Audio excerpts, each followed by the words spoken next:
பாலஸ்தீனத்தினுடைய நிலையை அங்கிருக்கக்கூடிய மக்கள் தான் முடிவெடுக்க வேண்டும். வெளியில உட்கார்ந்துகிட்டு ஹமாஸ் சரியா மற்றவங்க சரியா என்கிற வாத பிரதிவாதங்களை விட அங்கிருக்கக்கூடிய மக்கள் ஹமாஸ் பக்கம் தான் நிற்கிறார்கள் என்பதை நாம் அறிய முடியும். நெத்தனியாஹுவினுடைய மிக முக்கியமான அட்வைசர் ஒருவர் இன்றைக்கு நியூயார்க் டைம்ஸ் பத்திரிகைக்கு வெளியிட்டிருக்கக்கூடிய அறிக்கையில் என்ன சொல்றாருன்னா, இந்த போர் நிறுத்த உடன்படிக்கை என்பது நல்லது, அல் ஜசீராவை இஸ்ரேலுக்குள் தடை விதித்ததற்கு எதிரான நீதிமன்ற விசாரணைகள் ஆரம்பிக்கப்பட்டிருக்கிறது. இன்றைய நாளில் வெளியாகி இருக்கக்கூடிய இன்னும் ஒரு முக்கியமான செய்தி இருக்கிறது. சில நேரங்களில் தெரியலாம், வாய்ப்பில்லாம இல்ல, தெரிஞ்சிருக்கலாம். ஆனா இங்க உள்ள பிரச்சனை என்னன்னா, ஹசன் நஸ்ருல்லா மேல இஸ்ரேலுக்கு கை வைக்க முடியுமா என்பதுதான் மிகப்பெரிய கேள்வியாக இருக்கிறது. ஏன்னா இஸ்ரேலை பொறுத்தவரையில கஸ்ஸாம் பிரிகேட் ஆபத்தானதா, ஹிஸ்புல்லா ஆபத்தானதா என்றால் ஹிஸ்புல்லா தான் அவர்களை பொறுத்தவரையில் மிக மிக ஆபத்தானவர்கள்.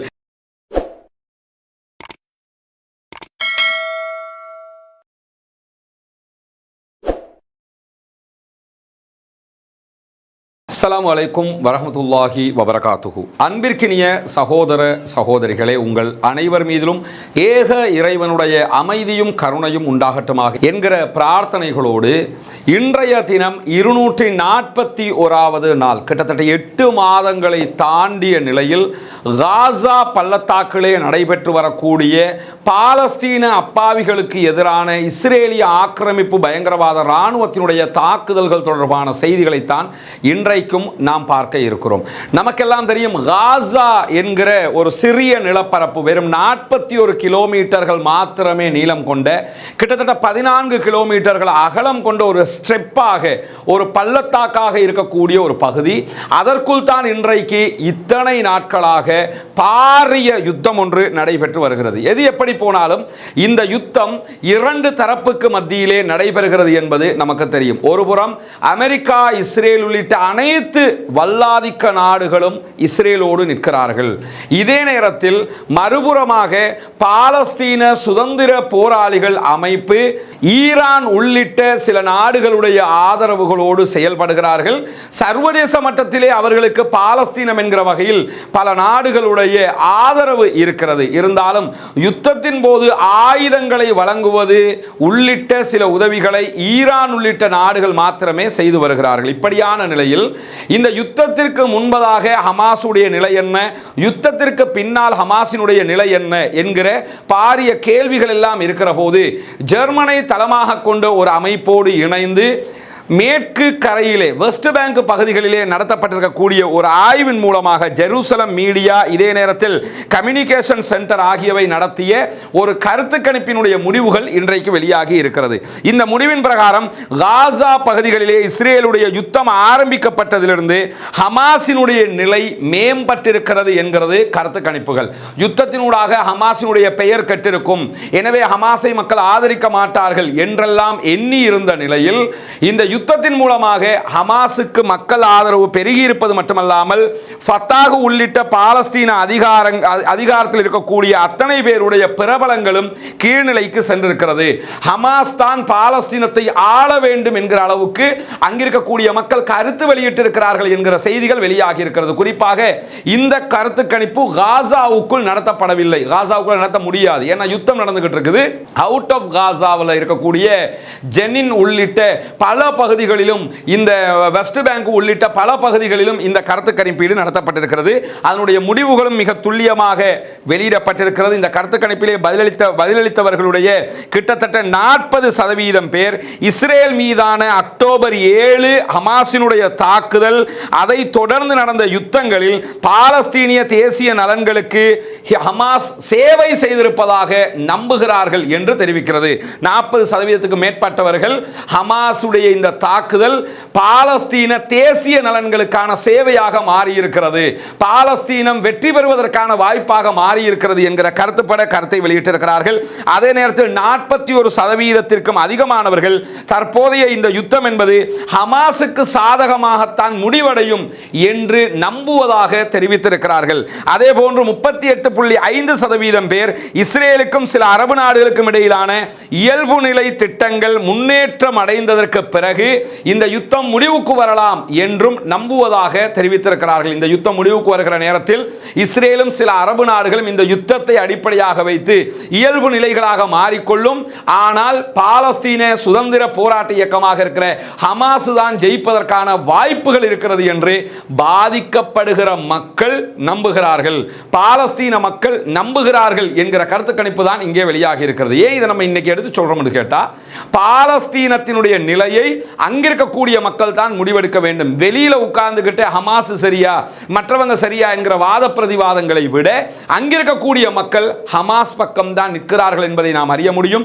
பகிரங்கமாக அங்கே இருக்கக்கூடிய ஊடகங்கள் ஒவ்வொரு நாளும் செய்திகளை வெளியிடுகிறது. ஆனால் எந்த ஊடகத்திலும் யாரும் ஹமாஸுக்கு எதிராக பேசுவதை நீங்கள் பார்க்க முடியாது. அவர்களை சுதந்திர போராட்ட வீரர்களாகத்தான் அங்கிருக்கக்கூடிய மக்கள் பார்த்து வருகிறார்கள். இந்த நிலையில் தான் ஐநா சபையினுடைய நிபுணர்கள் குழு ஒன்று இன்றைக்கு மிக முக்கியமான ஒரு செய்தியை வெளியிட்டிருக்கிறார்கள். மத்திய கிழக்கில் அமைதியை உறுதி செய்ய வேண்டும் என்று சொன்னால் அனைத்து நாடுகளும் பாலஸ்தீன அரசாங்கத்தை அங்கீகரிக்க வேண்டும் என்று ஐநாவினுடைய நிபுணர்கள் குழு கோரிக்கை விடுத்திருக்கிறது. பாலஸ்தீன பகுதிகளில் மனித உரிமைகள் மீறல் நடைபெற்று வருகிறது. பாலஸ்தீன பகுதிகளுடைய மனித உரிமைகள் பாதுகாக்கப்பட வேண்டும் என்பதற்கான மிக முக்கியமான அறிக்கையாக இதை அவர்கள் வெளியிட்டிருப்பது மட்டுமல்லாமல் ஸ்பெயின், அயர்லாந்து, நார்வே ஆகியவை பாலஸ்தீன அரசை அதிகாரப்பூர்வமாக அங்கீகரித்தது என்பது இதிலே மிக முக்கியமானது என்று சுட்டிக்காட்டி இருப்பது மட்டுமல்லாமல் இந்த அங்கீகாரம் கிடைத்து வித்தின் 1 வீக்குள்ளதான் இப்படியான ஒரு அறிக்கையை ஐநாவினுடைய நிபுணர் குழு வெளியிட்டிருக்கிறது. எனவே அனைத்து தரப்பிலும் இதற்கான தீர்வு இதுதான் என்பது மிக துல்லியமாக சொல்லப்படுகிறது. அதற்கு பல காரணங்கள். இந்த யுத்தம் என்பது கடந்த 1947 கால பகுதிகளில் முதலாவது நக்பா நடைபெற்றதற்கு பிறகு 1967 பாரிய இன அழிப்பெல்லாம் நடைபெற்ற அதற்கு பிறகும் பல லட்சக்கணக்கான மக்கள் கொன்று குவிக்கப்பட்டாலும் இந்த அளவுக்குண்டான ஊடக பார்வை காசா மீது இருக்கவில்லை. காசாவை பற்றிய ஊடகங்களுடைய பார்வை இவ்வளவு தெளிவாக இருக்கவில்லை. குறிப்பாக அல் ஜசீரா போன்ற ஒரு ஊடகம் அன்றைய காலகட்டத்தில் இருக்கவில்லை. அல்லாஹ்வினுடைய உதவியால் தற்போது அல் ஜசீராவினுடைய இந்த பணி மிக மிக முக்கியமானது. உலகத்திற்கே அவர்கள் பல செய்திகளை கொண்டு போய் சேர்த்திருக்கிறார்கள். அதனால் சர்வதேசமே இன்றைக்கு காசா பக்கம் நிற்கிறது என்பதைத்தான் நாம் புரிந்து கொள்ள வேண்டும். இப்படியான நிலையில் தான் பாலஸ்தீனத்தினுடைய அழிவுகள் கட்டுக்கடங்காமல் இருப்பதை நாம் பார்த்து வருகிறோம். குறிப்பாக இன்றைக்கு ஐநா வெளியிட்டிருக்கக்கூடிய ஒரு முக்கியமான அறிவிப்பிலே காசாவில் இருக்கக்கூடிய பாதிக்கு மேற்பட்ட கட்டிடங்கள் மொத்தமாக சேதமடைந்திருக்கிறது அல்லது அழிக்கப்பட்டிருக்கிறது என்கிறது ஐநாவினுடைய மிக முக்கியமான அறிக்கை ஒன்று. ஐக்கிய நாடுகள் சபையினுடைய செயற்கைக்கோள் மையம் மேற்கொண்ட ஒரு ஆய்வில் தான் இந்த செய்திகள் தெரிவிக்கப்பட்டிருக்க. குறிப்பாக அனைத்து கட்டமைப்புகளிலும் இருக்கக்கூடிய சுமார் 55% மேற்பட்ட கட்டிடங்கள் சேதமடைந்திருக்கின்றன. 35,591 கட்டிடங்கள் மொத்தமாக அழிக்கப்பட்டிருக்கின்றன. 16,513 கட்டடங்கள் கடுமையாக சேதத்திற்குள்ளாகி இருக்கின்றன. 47,368 ஓரளவுக்குண்டான சேதங்களை அடைந்திருக்கிறது. 36,825 கட்டிடங்கள் மொத்தமாகவே எடுப்பதற்கு வழியில்லாமல் ஆக்கப்பட்டிருக்கிறது என்கிற செய்திகள் இன்றைக்கு வெளியாகி இருக்கிற அதே நேரம் மத்திய காசாவில் இருக்கக்கூடிய தைரல் பலா, அதே நேரத்தில் நார்த் காசாவில் இருக்கக்கூடிய காசா நகரம் உள்ளிட்டவைகள் ஏப்ரல் மாதம் 1ஆம் தேதியிலிருந்து மே 3ஆம் தேதி வரைக்கும் பாரிய சேதங்களுக்கு உள்ளாக்கப்பட்டிருக்கிறது என்றும் ஐநாவினுடைய அறிக்கைகள் இன்றைக்கு அங்கிருக்கக்கூடிய நிலைமைகள் தொடர்பாக சொல்லப்பட்டிருக்கிறது. குறிப்பாக இந்த அறிக்கைகள் நார்த் காசாவிலிருந்து தைரல் பலா வரைக்கும் உண்டான பகுதிகளை தான் உள்ளடக்கி இருக்கிறது என்பதை நாம் புரிந்து கொள்ள வேண்டும். மொத்தமாக பார்க்க போனால் லட்சக்கணக்கான கட்டிடங்கள் இந்த லிஸ்டுக்கு வந்துடும். அது ஏற்கனவே நம்ம பல வீடியோக்களில் சொல்லியும் இருக்கிறோம் என்பதையும் நீங்கள் கவனத்தில் கொள்ள வேண்டும். இந்த மாதிரியான நேரத்தில் தான் அக்டோபர் 7ஆம் தேதி முதல் காசாவில் இதுவரைக்கும் 36,479 பாலஸ்தீன அப்பாவிகள் கொன்று குவிக்கப்பட்டிருக்கிறார்கள், ஷஹீதாக்கப்பட்டிருக்கிறார்கள் என்கிற செய்திகள் வெளியாகி இருக்கிறது. நமக்கெல்லாம் தெரியும் காசாவினுடைய அனைத்து பகுதிகள், அது நார்த் காசாவாக இருக்கலாம், காசா சிட்டியாக இருக்கலாம், தைரல் பலாவாக இருக்கலாம், கான் யூனுஸாக இருக்கலாம், ரஃபாவாக இருக்கலாம், அனைத்து பகுதிகளிலும் பாரிய யுத்தம் தொடர்ந்து நடந்து கொண்டே வருகிறது. எந்த ஒரு பகுதிகளையும் மொத்தமாக இஸ்ரேல் கட்டுப்பாட்டுக்குள் கொண்டு வரவில்லை என்பதையும் கவனத்தில் கொள்ளுங்கள். அப்பாவிகள் மீதான அவர்களுடைய தாக்குதல் தான் தொடர்ந்து அதிகரித்து வருகிறது. இருக்கிறது என்கிற நிலையில் தான் இன்றைக்கு இன்னும் ஒரு அதிர்ச்சிகரமான செய்தியும் வெளியாகி இருக்கிறது. உணவு, ஊட்டச்சத்துக்கள், மருந்துகள் இல்லாமல் தடுப்பூசிகள் பற்றாக்குறை காரணமாக சுமார் 3500க்கும் மேற்பட்ட குழந்தைகள் மரணிக்கிற ஆபத்தை எதிர்கொண்டு வருகிறார்கள் காசாவுக்குள் என்கிற ஒரு அறிக்கையும் இன்றைக்கு ஐநாவினால் வெளியிடப்பட்டிருக்கிறது. இந்த குழந்தைகளை பொறுத்தவரையில் நிறைய போட்டோஸ் நீங்க பார்ப்பீங்க. அதாவது எலும்பும் தோலுமாக குழந்தைகள் காட்சி அளிக்கிறார்கள். அவர்களுக்கு உணவுகள் இல்லை, தேவையான ஊட்டச்சத்துக்கள் இல்லை, அதே நேரத்தில் அவங்களுக்கான மருந்துகள் இல்லை, எதுவுமே கிடையாது. அதனால 3500க்கும் மேற்பட்ட குழந்தைகள் மரணத்தின் விளிம்பில் இருக்கிறார்கள். யுத்தம் குண்டு பட்டு அவங்க மௌத்தாகிற நிலைமையில இல்லைங்க, அவங்க மரணிக்கிற நிலைமையில இருக்கிறதுக்கான காரணம் இந்த யுத்தத்தினூடாக அவர்களுக்கு கிடைக்காத உணவுகள், ஊட்டச்சத்துக்கள் காரணமாக இந்த அநியாயம் நடக்கிறது என்பதையும் இன்றைக்கு ஐநா வெளியிட்டிருக்கிற அதே நேரம் இதுவரைக்கும் 1 மில்லியனுக்கு மேற்பட்டவர்கள் ரஃபா பகுதிகளிலிருந்து பலவந்தமாக வெளியேறி இருக்கிறார்கள் என்கிற செய்திகளும் இன்றைக்கு UNRWA வெளியிடப்பட்டிருக்கிறது. அதே நேரத்தில் ரஃபா கிராசிங்ல இஸ்ரேலிய ஆக்கிரமிப்பு பயங்கரவாத ராணுவம் ரஃபா கிராசிங்கை கைப்பற்றி வைத்திருக்கிற விவகாரத்தை பொறுத்தவரையில் இன்றைக்கு எகிப்து மிக துல்லியமான, மிக தெளிவான ஒரு அறிக்கையை வெளியிட்டிருக்கிறது. ரஃபா எல்லையிலிருந்து இஸ்ரேல் மொத்தமாக வெளியேற வேண்டும். ரஃபா கடவை, ரஃபா கிராசிங் என்பது மொத்தமாக பாலஸ்தீன் அத்தாரிட்டிக்கு, பாலஸ்தீனர்களிடத்தில் தான் கையளிக்கப்பட வேண்டும். அதை இஸ்ரேல் கைப்பற்றி வைத்துக் கொண்டிருப்பதை நாங்கள் ஏற்றுக்கொள்ள மாட்டோம் என்று எகிப்தினுடைய ஃபாரின் மினிஸ்டராக இருக்கக்கூடிய சாமே ஷோக்ரி என்கிறவர் இன்றைக்கு அறிவித்திருக்கிறார். பொதுவாக எகிப்து இந்த மாதிரி அறிவித்தலை எல்லாம் விட மாட்டாங்க. எகிப்துக்கும் இஸ்ரேலுக்கும் இடையிலான 1967களுக்கு பிறகான சண்டையில் 1965 நடைபெற்ற 6 நாள் யுத்தத்திற்கு பிறகு எகிப்தினுடைய பல பகுதிகளை இஸ்ரேல் கைப்பற்றி கொண்டது. அத்துடன் காசாவினுடைய கடைசி ரஃபா வரைக்கும் அவர்கள் கைப்பற்றி இருந்த நேரத்தில் தான் இரு நாடுகளுக்கும் இடையில் 1979 ஏற்படுத்தப்பட்ட ஒரு ஒப்பந்தத்தின் பிரகாரம் ரஃபா கிராசிங் எகிப்தினுடைய ராணுவம் நிலைநிறுத்தப்பட்டது. ரஃபாவில் இருந்து காசாவினுடைய கடைசி கடற்கரை வரைக்கும் 14 கிலோமீட்டர்கள் மொத்தமாக இந்த பகுதிகளில் முழுவதுமாக எகிப்தினுடைய ராணுவம் 750 பேர் காவலில் நிறுத்தப்படுவார்கள் என்கிற ஒப்பந்தம் எட்டப்பட்டது. இதற்கு தான் பிலடெல்பி காரிடோர் என்று சொல்லுவார்கள். இந்த பிலடெல்பி காரிடோரை கைப்பற்றுவதற்கு தான் இஸ்ரேல் முயற்சி பண்ணுகிறது. அதை நாங்கள் தர முடியாது, அது எங்கள் கண்ட்ரோலில் தான் இருக்க வேண்டும் என்று தைரியமாக எகிப்து சொல்லி இருப்பது இந்த நேரத்தில் வரவேற்புக்குரிய ஒரு விஷயமாக பார்க்கப்படுகிறது. அதே நேரத்தில் இன்றைய தினம் இந்த சமாதான உடன்படிக்கைகள் தொடர்பான பல செய்திகளும் வெளியாகி இருக்கிறது. குறிப்பாக இஸ்ரேலுடைய வலதுசாரி அமைச்சர்கள் அரசாங்கத்திலிருந்து விலகுவதாக அறிவிக்கிறார்கள். நீங்கள் சமாதான உடன்படிக்கைக்கு போனால், போர் நிறுத்த ஒப்பந்தத்தில் நெத்தன்யாகு கையெழுத்திட்டால் நாங்கள் அரசாங்கத்தை விட்டு விலகுவோம் என்கிறார்கள். இதே நேரத்தில் போர் நிறுத்தத்திற்கு வந்தே ஆக வேண்டும் என்று அமெரிக்கா சொல்லிக் கொண்டிருக்கிறது.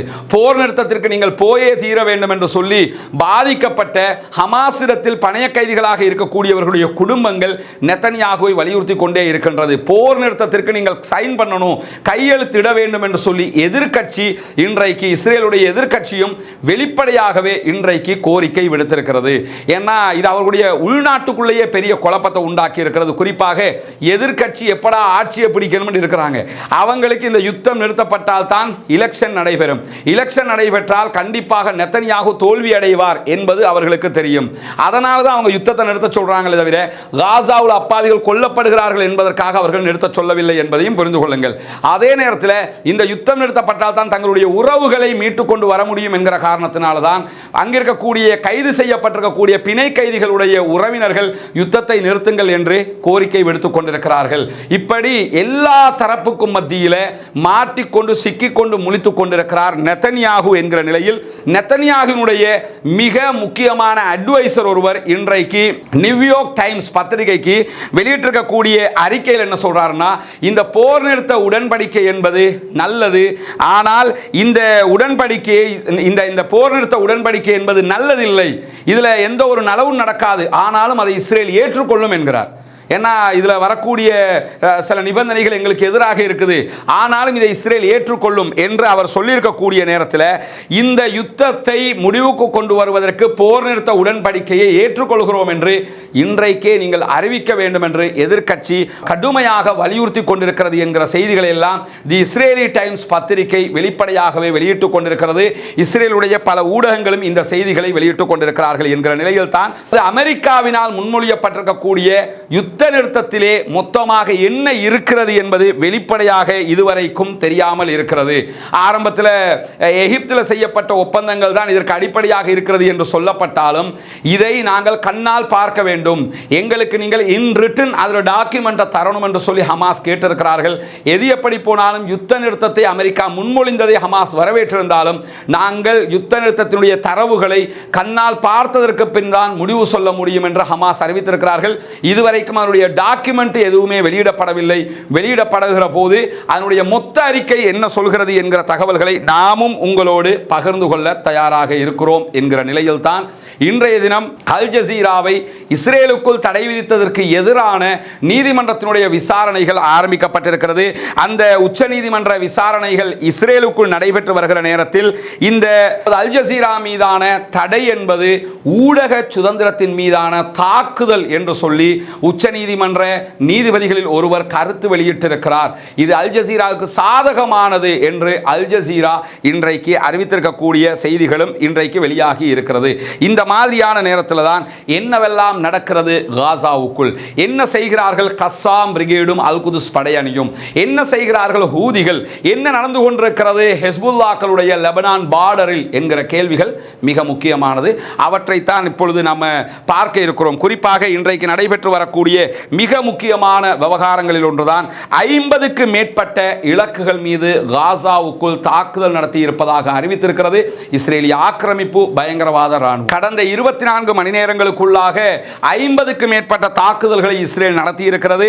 அதிலே கிட்டத்தட்ட விமான தாக்குதல்களை நடத்தி இருக்கிறார்கள், அதே நேரத்தில் தரைவழி தாக்குதல்களை நடத்தி இருக்கிறார்கள். இப்படி ஒட்டுமொத்தமாக 24 மணி நேரத்துக்குள் 50 பாரிய தாக்குதல்களை நடத்தி இருக்கிறார்கள்.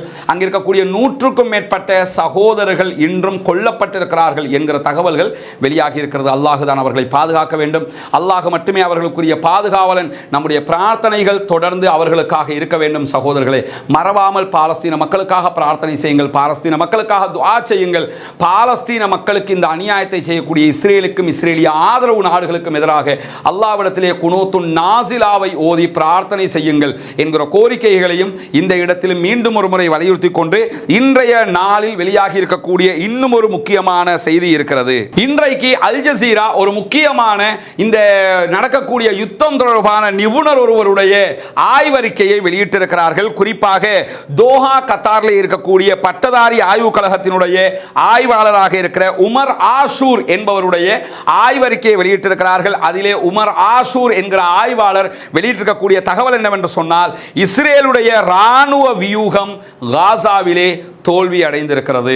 காசாவிலே இஸ்ரேலுடைய ராணுவ வியூகங்கள் வெற்றி அடையவில்லை என்று அவர் திட்டத்தெளிவாக இன்றைக்கு தகவல் வெளியிட்டிருக்கிறார். காசாவிற்கும் இஸ்ரேலுக்கும் இடையிலே 1 கிலோமீட்டர் அகலமான இடையக மண்டலம் இருக்கிறது, நெட்சாரிம் காரிடோர் இருக்கிறது.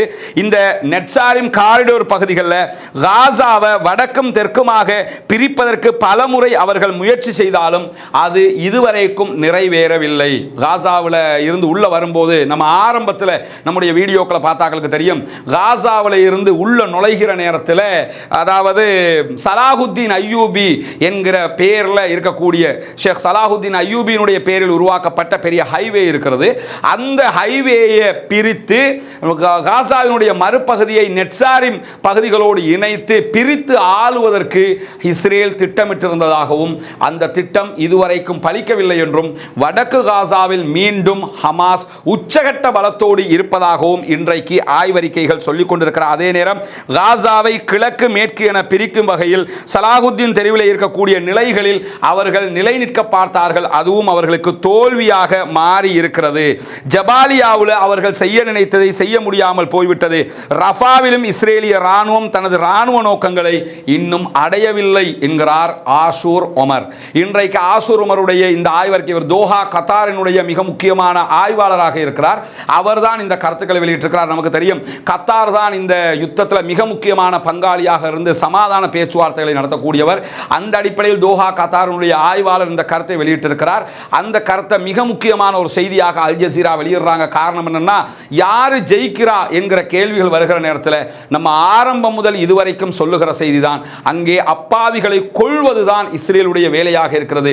ராணுவ ரீதியாக அவர்கள் ஹமாஸை கை வைக்க முடியாமல் இருக்கிறது, ஹமாஸை அழிக்க முடியாமல் இருக்கிறது. இன்னைக்கு ரஃபாவை நீங்க எடுத்துக்கிட்டா கூடிய ரஃபாவில் கூட அவர்கள் பொதுமக்களை கொள்கிறார்களே தவிர ஹமாஸை டிஃபீட் பண்ண முடிகிறதா, ஹமாஸை அழிக்க முடிகிறதா என்றால் அது அவர்களால் செய்ய முடியாமல் இருக்கிறது என்கிற செய்திகள் இன்றைக்கு வெளியாகி இருக்கிற அதே நேரம் ஹமாஸ் தன்னுடைய படைகளை மிக துல்லியமாக சீரமைத்து வருகிறது என்கிறது யுத்தத்தை கண்காணிக்கக்கூடிய ISW, CTP ஆகிய அமைப்புகள்.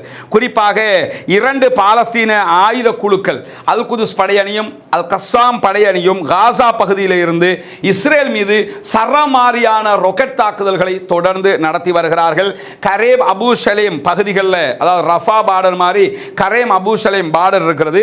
இந்த பார்டர் பகுதிகளில் இருக்கக்கூடிய இஸ்ரேலிய ஆக்கிரமிப்பு பயங்கரவாத ராணுவத்தின் மீது பாலஸ்தீன விடுதலைக்கான பாப்புலர் ஃப்ரண்ட் நடத்திய தாக்குதல் மிக உக்கிரமானது. இன்னைக்கு பாலஸ்தீன விடுதலைக்கான அமைப்பாக இருக்கிற பாப்புலர் ஃப்ரண்ட்டும் இன்றைக்கு களத்துக்கு வந்திருக்கிறார்கள். நமக்கு தெரியும் ஏற்கனவே உமர் அல் காசிம் படையணி களத்திலே வந்திருக்கிறது. இப்படி பல படைப்பிரிவுகள் மீண்டும் உச்சம் தொட்டு களத்திற்கு வந்திருக்கிறார்கள். பாரிய ஒரு யுத்தம் நடக்கிற நேரத்தில் தான் இவர்களை களத்துக்கு இறக்குவார்கள் ஹமாஸ் என்பது நமக்கு தெரியும். இவங்க ஹமாஸினுடைய படைப்பிரிவு கிடையாது. ஆனால் இந்த யுத்தத்தில் அங்கிருக்கக்கூடிய அனைத்து ஆயுத குழுக்களும் ஹமாஸினுடைய தலைமையை ஏற்று ஹமாஸுக்கு கீழாக ஹமாஸினுடைய அவர்களுடைய கட்டளைகளை ஏற்று சண்டையில் ஈடுபட்டு வருகிறார்கள். இந்த பாப்புலர் ஃப்ரண்ட் என்பது பாலஸ்தீன விடுதலை இயக்கத்தினுடைய ஒரு பகுதியாக இருக்கிறது.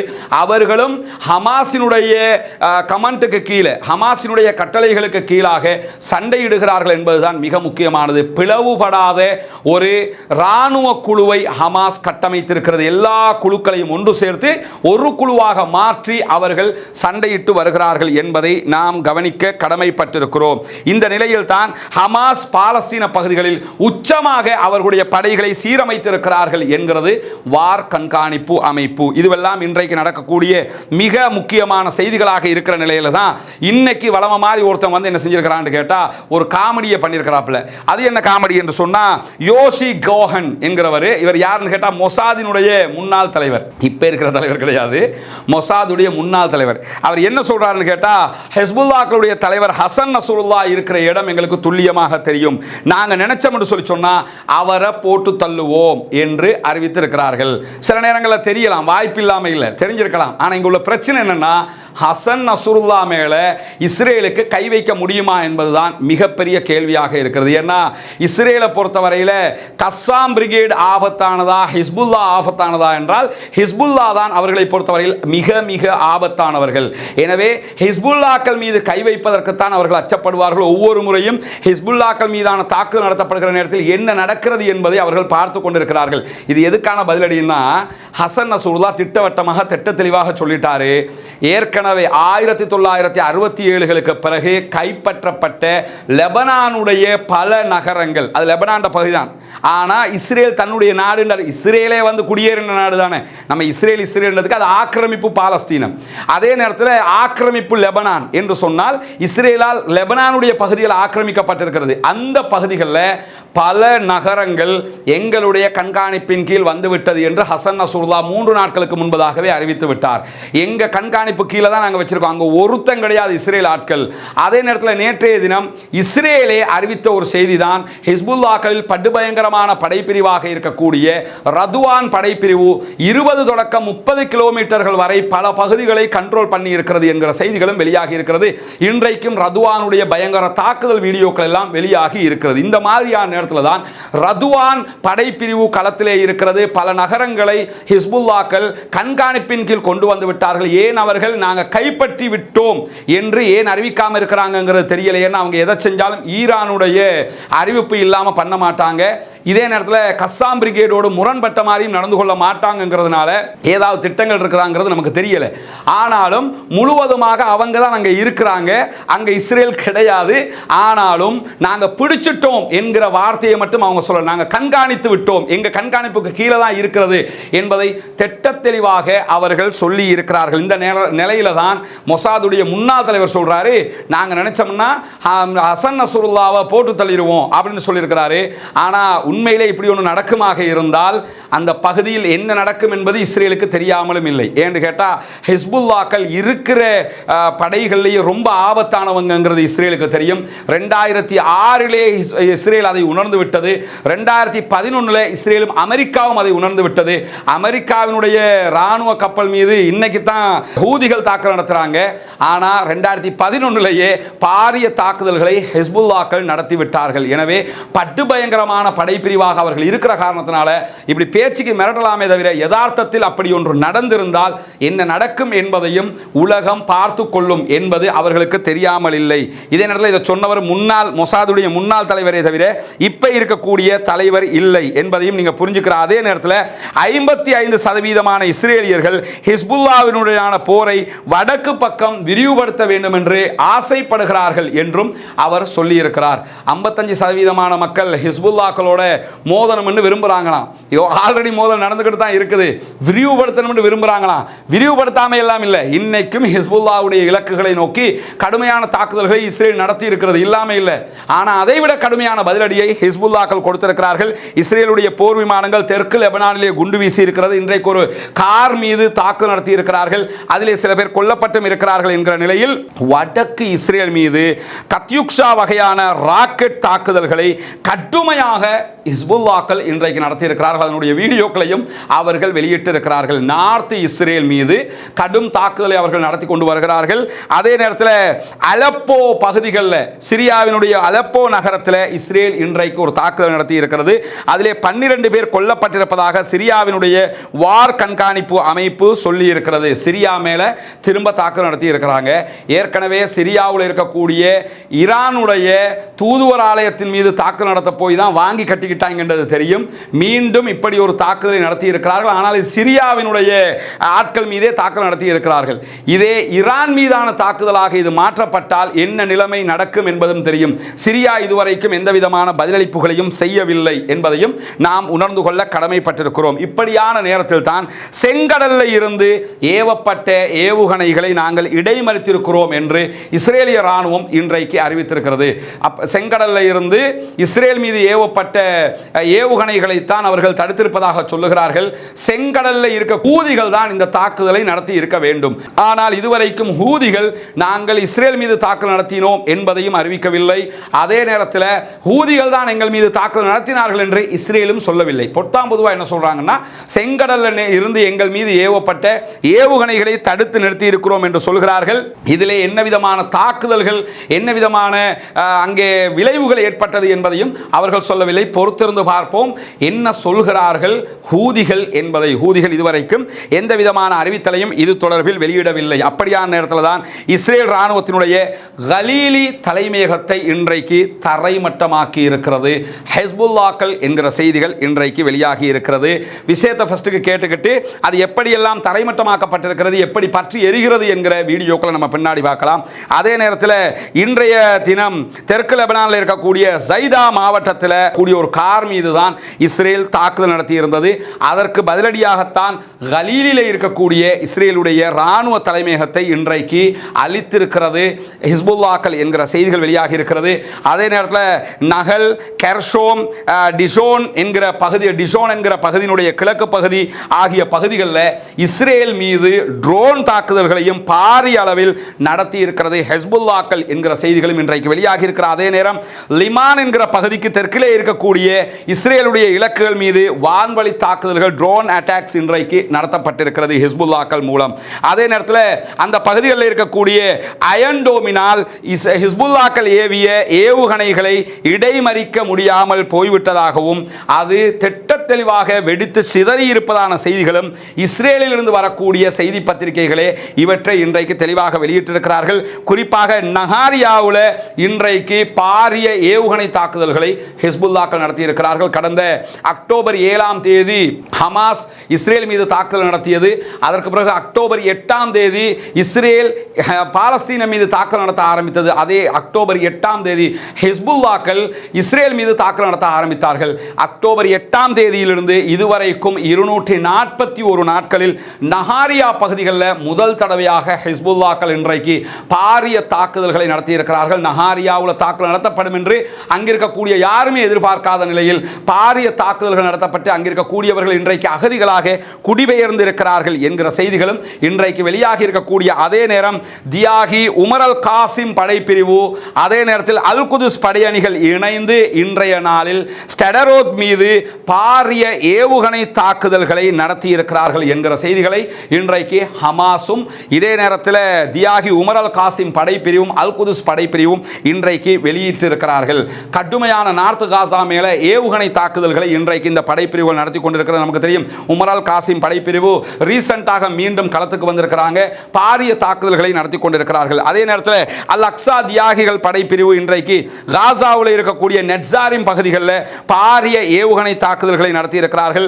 அல் குதுஸ் தெருவில் இருக்கக்கூடிய ஜியோனிசே சிறப்பு படைகள் மீது இன்றைக்கு பாரிய தாக்குதல்கள் நடத்தி பல்வேறு ஆயுதங்களை கைப்பற்றியது மட்டுமல்லாமல் அவர்களுடைய படைப்பிரிவையே அழித்திருக்கிறோம் என்கிற செய்திகளையும் வெளியிட்டிருக்கிறார். அதே நேரம் இன்றைக்கும் கஸ்ஸாம் பிரிகேட் பலவிதமான தாக்குதல்களை இஸ்ரேலிய ஆக்கிரமிப்பு பயங்கரவாத இராணுவத்தின் மீது நடத்தி இருக்கிறது என்கிற செய்திகளும் வெளியாகி இருக்கிறது. அதனுடைய வீடியோக்கள் வெளியிடப்பட்டிருக்கின்றன. அந்த வீடியோக்கள் ஒரு சிலதை மட்டும்தான் நம்ம பார்க்க முடியும், எல்லாவற்றையும் பார்க்கவும் முடியாது, நம்ம காட்டவும் முடியாது என்பது தெரியும். அல் ஜசீராவுடைய அரபு பக்கம் அனைத்து வீடியோக்களையும் துல்லியமாக வெளியிட்டு வருகிறார்கள். குறிப்பாக ஹிஸ்புல்லாக்கள் இன்றைக்கு சரவெடி தாக்குதல்களை நடத்தி இருக்கிறார்கள் என்பதையும் நாம் புரிந்து கொள்ள வேண்டும். இன்றைக்கு சராயா அல் குதுஸ் சார்பாக இஸ்ரேல் மீது பாரிய தாக்குதல்கள் நடத்தப்பட்டிருக்கிறது. அந்த தாக்குதலுடைய காட்சிகளை தான் அவர்கள் வெளியிட்டிருக்கிறார்கள். இதிலே பல பகுதிகள் உங்களுக்கு மறைக்கப்பட்டு தான் காட்டப்படும், முழுமையாக காட்சிப்படுத்த முடியாது. ஆனாலும் ஒரு சில பகுதிகளை நம்மளால் காட்ட முடியும். இன்றைக்கு ஏவுகணை தாக்குதல்களை சராயா அல் குதுஸ் இஸ்ரேல் மீது நடத்தி இருக்கிறது. குறிப்பாக இஸ்ரேலிய இராணுவத்தை சேர்ந்தவர்களை அவர்கள் கொன்று குவித்திருக்கிறார்கள் என்கிற காட்சிகளையும் அவர்கள் வெளியிட்டிருக்கிறார்கள். அதனுடைய வீடியோக்களை தான் அவங்க போட்டிருக்கிறாங்க. இன்றைக்கும் காசாவுக்குள்ளே இருந்து இஸ்ரேல் மீது அவர்கள் நடத்தக்கூடிய தாக்குதலுடைய காட்சிகளை நீங்க பார்க்க முடியும். இதெல்லாம் காசாவுக்குள்ள தான் அவங்க இருக்கிறாங்க என்பதை நாம் புரிந்து கொள்ள கடமைப்பட்டிருக்கிறோம். அதே நேரத்தில் இன்றைக்கும் பாரிய ஏவுகணை தாக்குதல்களை இஸ்ரேல் மீது அங்கிருக்கக்கூடிய சுதந்திர போராளிகள் நடத்துகிற காட்சிகள் வெளியாகி இருக்கிறது. அந்த காட்சிகளில் பல வீடியோக்கள் வெளியிட்டிருக்கிறாங்க. இதில் நீங்கள் பார்க்கலாம், அவர்கள் இஸ்ரேல் மீது நடத்தக்கூடிய ஏவுகணை தாக்குதலுடைய காட்சிகள் தான் இங்கே வெளியிடப்பட்டிருக்கிறது. அந்த ஆயுதங்களை நமக்கு காட்ட முடியாது, ஆனால் ஏவுகணை தாக்குதல் நடத்தப்படுகிற காட்சிகளை நீங்கள் பார்க்க முடியும். இதில் நீங்கள் பார்க்கலாம், ஏவுகணைகள் அவர்கள் மீது தாக்குதல் நடத்துவதற்காக ஏவப்படுகிற காட்சிகளைத்தான் அவர்கள் வெளியிட்டிருக்கிறார்கள். அதே மாதிரி இந்த பகுதிகளில் இருந்தும் பாரிய தாக்குதல்களை அவர்கள் நடத்துகிறார்கள். இது என்ன விதமான தாக்குதல் என்பது நமக்கு தெரியாவிட்டாலும் கடுமையான தாக்குதல்களை அவர்கள் நடத்துகிறார்கள் என்பதை நாம் அவதானிக்க முடியும். இங்கே நீங்கள் பார்க்கலாம், இஸ்ரேலிய ஊடகங்களை வெளியிட்டிருக்கக்கூடிய காட்சிகள் இன்றைக்கு இஸ்ரேலுடைய பல பகுதிகள் ஹிஸ்புல்லாக்களுடைய தாக்குதல்களில் பற்றி எரியக்கூடிய காட்சிகளைத்தான் இன்றைக்கு அவர்களுடைய ஊடகங்களை வெளியிட்டிருக்கிறார்கள். நம்ம ஏற்கனவே சொன்னோம், அவர்களுடைய இராணுவ தலைமையகத்தின் மீது அப்பர் கலீலியில் கடுமையான தாக்குதல்களை அவர்கள் நடத்தியிருக்கிறார்கள். அப்பர் கலீலியினுடைய இராணுவ தலைமையகம் முற்றாக அழிக்கப்பட்டிருக்கிறது. இதிலே இஸ்ரேலை நோக்கி பாரிய ஏவுகணை தாக்குதல்கள் சீரிப்பாய்கிற காட்சிகளை கஸ்ஸாம் பிரிகேடும் இன்றைக்கு வெளியிட்டிருக்கிறார்கள். நிறைய ஏவுகணை தாக்குதல்களை இன்றைக்கு வடக்கு நார்த் இஸ்ரேல் மீது கஸ்ஸாம் பிரிகேட் நடத்தி கொண்டிருக்கிறது. வடக்கு காசா, நார்த் காசா வந்து முழுமையாக ஹமாஸினுடைய கண்ட்ரோலில் கொண்டு வரப்பட்டு கடுமையான தாக்குதல்களை அவர்கள் நடத்துகிறார்கள் என்பதையும் நாம் புரிந்து கொள்ள வேண்டும். அதனுடைய காட்சிகள் நிறைய, இதனுடைய முழுமையான காட்சிகள் அல் ஜசீராவினுடைய அரபு பதிப்பிலே நீங்கள் பார்க்க முடியும் என்பதையும் புரிந்து கொள்ளுங்கள். இன்றைக்கு ஹிஸ்புல்லாக்கள் அங்கு இருக்கக்கூடிய இஸ்ரேலுடைய மிக முக்கியமான இராணுவ பகுதிகளில் நடத்திய தாக்குதலுடைய வீடியோக்கள் வெளியிட்டிருக்காங்க. இது வந்து ஒரு ட்ரோன் அட்டாக் ஒன்று நடத்தக்கூடிய காட்சி அவர்கள் வெளியிட்டிருக்கிறார்கள். அந்த காட்சிகள் எல்லாம் நீங்கள் பார்க்க முடியும். அவர்களுடைய நிலைகளுக்கு உள்ளேயே போய் தாக்குதல் நடத்தி கொண்டிருக்கிறார்கள். அயன் டோமை வச்சிருக்கிறோம், நாங்கள் அப்படி பண்ணுவோம் இப்படி பண்ணுவோம் எல்லாம் பில்டப் காட்டியவர்கள் அயன் டோம் இருக்கும் போதே அவர்களுக்கு விழுகிற அடிகளை தடுக்க முடியாமல் இருக்கிறார்கள் என்பதையும் நாம் புரிந்து கொள்ள கடமைப்பட்டிருக்கிறோம். இப்படி தொடர்ந்து பலவிதமான தாக்குதல்களையும் பாலஸ்தீன சுதந்திரத்திற்காக வேண்டி பல பேரும் நடத்தி கொண்டிருக்கிறார்கள் என்கிற நிலையில் பாலஸ்தீனம் சுதந்திரம் பெற வேண்டும், பாலஸ்தீனம் வெற்றி அடைய வேண்டும், பாலஸ்தீன மக்கள் சுதந்திரம் உள்ளவர்களாக நம்மை போன்று மாற வேண்டும் என்பதுதான் மனிதநேயத்தை நேசிக்கக்கூடிய அனைத்து மக்களுடைய ஆசை, அவா பிரார்த்தனையாக இருக்கிறது. எனவே பாலஸ்தீன சுதந்திர பூமிக்காக வேண்டி அல்லாஹ்விடத்தில் பிரார்த்தனை செய்ய மறந்து விடாதீர்கள். பாலஸ்தீனத்திற்கு எதிரான எதிரிகளுடைய தாக்குதல்களுக்கு எதிராக 5 வேளை தொழுகைகளிலும் குனூத்துன் நாசிலாவை ஓதுவதற்கு மறந்து விடாதீர்கள் என்கிற கோரிக்கைகளோடு ஜனநாயக ரீதியாக அந்த மக்களுக்கு குரல் எழுப்ப மறந்து விடாதீர்கள். பாலஸ்தீனம் சுதந்திரம் பெற வேண்டும், பாலஸ்தீன மக்கள் நிம்மதி அடைய வேண்டும், தீவிரவாதம் ஒழிக்கப்பட வேண்டும், பயங்கரவாதம் ஒழிக்கப்பட வேண்டும், இஸ்ரேலிய பயங்கரவாத தாக்குதல்கள் நிறுத்தப்பட வேண்டும் என்பதுதான் நம் அனைவருடைய உயரிய பிரார்த்தனையாக இருக்கிறது என்கிற கோரிக்கைகளோடு எதிர்வருகிற ஹஜ் பெருநாளை முன்னிட்டு நாம் வளமை போன்று ரமலானிலே செய்த சேவைகளை போன்று குர்பானிக்கான ஏற்பாடுகளை செய்திருக்கிறோம். ஒரு பங்கினுடைய விலை 37,000 ரூபாய் இலங்கை பணங்கள் என்று அறிவித்திருக்கிறோம். எனவே அந்த மக்களுக்காக, ஏழை மக்களுக்காக குர்பானிகளை கொடுக்க விரும்புகிற சகோதரர்கள் தயவு செய்து முன்னால் தெரிகிற நம்முடைய தொலைபேசி இலக்கத்திற்கு வாட்ஸ்அப் ஊடாக நீங்கள் தொடர்பு கொள்ள முடியும். உங்களுடைய குர்பானி பிராணிகளை ஏழை எளியவர்களுக்கு உரிய முறையில் கொண்டு சேர்ப்பதற்கு நாம் தயாராக இருக்கிறோம் என்கிற செய்திகளையும் கூறி முடித்துக் கொள்கிறேன். வாஹிர் தஅவானா அல்ஹம்துலில்லாஹி ரப்பில் ஆலமீன்.